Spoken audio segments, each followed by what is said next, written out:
11వ డివిజన్ను అభివృద్ధి చేసే బాధ్యత తనదని మంత్రి కోమటిరెడ్డి వెంకటరెడ్డి తెలిపారు. 11వ డివిజన్ కాంగ్రెస్ పార్టీ అభ్యర్థి దండంపల్లి నాగజ్యోతి పరశురాంను అత్యధిక మెజారిటీతో గెలిపించాలని పిలుపునిచ్చారు. నల్గొండ మున్సిపల్ కార్పొరేషన్ ఎన్నికల ప్రచార కార్యక్రమంలో భాగంగా మంత్రి కోమటిరెడ్డి వెంకటరెడ్డి 11వ డివిజన్ కాంగ్రెస్ కార్పొరేటర్ అభ్యర్థి దండంపల్లి నాగజ్యోతి పరశురాం గెలిపించాలని కోరుతూ డివిజన్ పరిధిలోని గుండ్లపల్లి ఎక్స్ రోడ్ నుంచి Rajiv Gruhakalpa, SC colony, Mamillagudem urban కాలనీలో రోడ్ షో నిర్వహించారు. ఈ సందర్భంగా మంత్రి మాట్లాడుతూ మున్సిపల్ కార్పొరేషన్ ఎన్నికలలో ఇతర పార్టీల అభ్యర్థులు గెలవడం వలన ప్రజలకు ఎలాంటి ఉపయోగం ఉండదని, సమస్యలు పరిష్కారం కావని అన్నారు. అధికారంలో ఉన్న పార్టీ అభ్యర్థులను గెలిపిస్తేనే పేదలందరికీ ఇందిరమ్మ ఇండ్లు, కాలనీలలో సీసీ రోడ్లు, అండర్ గ్రౌండ్ డ్రైనేజీ పనులు పూర్తి అవుతాయని పేర్కొన్నారు. మున్సిపల్ కార్పొరేషన్ ఎన్నికలలో దండంపల్లి నాగజ్యోతి పరశురాంను గెలిపిస్తే అభివృద్ధిలో ఈ డివిజన్ రూపురేఖలు మారుస్తానన్నారు. ఈ కార్యక్రమంలో మాజీ మున్సిపల్ చైర్మన్ బుర్రి శ్రీనివాసరెడ్డి, గుమ్మల మోహన్ రెడ్డి, మాజీ జడ్పీటీసీ వంగూరు లక్ష్మయ్య, గుజ్జల జనార్దన్ రెడ్డి, దాసరి శంకర్, దినేష్ గౌడ్, దండంపల్లి వెంకన్న, పజూరి సైదులు గౌడ్, విజయ్, శివ, సాయిలు, గుజ్జుల జనార్దన్ రెడ్డి, కంచరకుంట్ల వెంకట్రెడ్డి, పరమేష్, దాసరి శంకర్, నరసింహ, అశోక్, శేఖర్, కిరణ్, సాయి, జానీ, మహేష్ కుమార్ తదితరులు పాల్గొన్నారు. ముఖ్యమంత్రి గారికి రోడ్లు ఇవ్వాలని నేనే సంతకం పెట్టాలి. అందుకనే రోడ్లు అన్నీ ఇస్తా.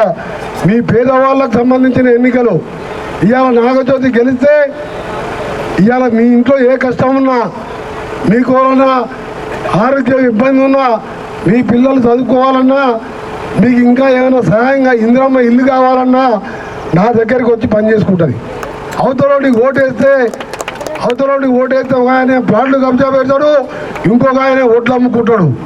వాళ్ళేం దోసుకుంటోళ్ళు, వీళ్ళు సేవ చేస్తోళ్ళు. వీళ్ళు వెనుక ఎవరు ఉన్నారు? బలమైన మీ కోమటిరెడ్డి ఉన్నాడు. నా వెనుక ఎవరు ఉన్నారు? మన గట్టి ముఖ్యమంత్రి ఉన్నాడు. ఇప్పుడు మీరే తెలుసుకోవాలి. మీరు ఇవాళ 2000, 3000, 3000 లారీకి 20,000 వసూలు చేసి తీసుకొచ్చి మీకు ఇస్తే తీసుకోరు, కానీ ఓటు మాత్రం నాగలక్ష్మి వేసేస్తే మీ బతుకులు బాగుపడతాయి. ఒక్కటే చెప్తున్నాను నేను. ఇవాళ అదే చెప్తానికి వచ్చిన. నాకు తెలుసు మీ నాగజ్యోతిని వెళ్ళదు. మంచి చదువుకున్న అమ్మాయి, మన పరశురాం కూడా మంచి వ్యక్తి. ఈరోజు దండంపల్లి సత్యనారాయణ విషయంలో ఇవాళ గతంలో నన్ను ఎమ్మెల్యేగా 5 సార్లు గెలిపించారు. మీ ఊర్లో గుడి కడతాంటే కూడా ఫస్ట్ 3 లక్షల రూపాయలు ఇచ్చింది నేనే. గుడి కట్టించాలి. ఒక్క మాట కూడా మాట్లాడలే. అప్పుడు నా ఎమ్మెల్యే కాదు, ఎవరు అడగలే. నేనే వెంటనే 3 లక్షలు ఇచ్చి ఆ గుడికి ఏం కావాలో చూసుకుంటా అని చెప్పిన. గుడి చేసినా పేదవాడు బాధపడితే నా సొంతంగా 4 పైసలు ఇచ్చి ఆ పిల్లలను చదివించే కార్యక్రమం చేసిన. మన బొట్టు కూడా హై స్కూల్ కట్టించిన, గవర్నమెంట్ హై స్కూల్. భారతదేశంలోనే అసలు స్కూల్ లేదు.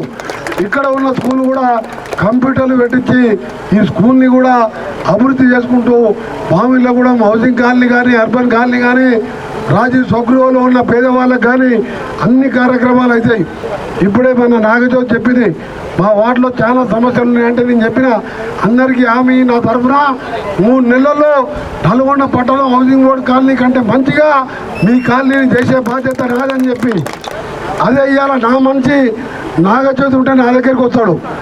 అవతల పొరపాట్లు ఇవాళ డబ్బులు ఖర్చు పెట్టి గెలిస్తే ఒక ఆయన ఓట్లు అమ్ముకుంటాడు, ఇంకోటి దొంగ పాటలు అమ్ముకుంటాడు.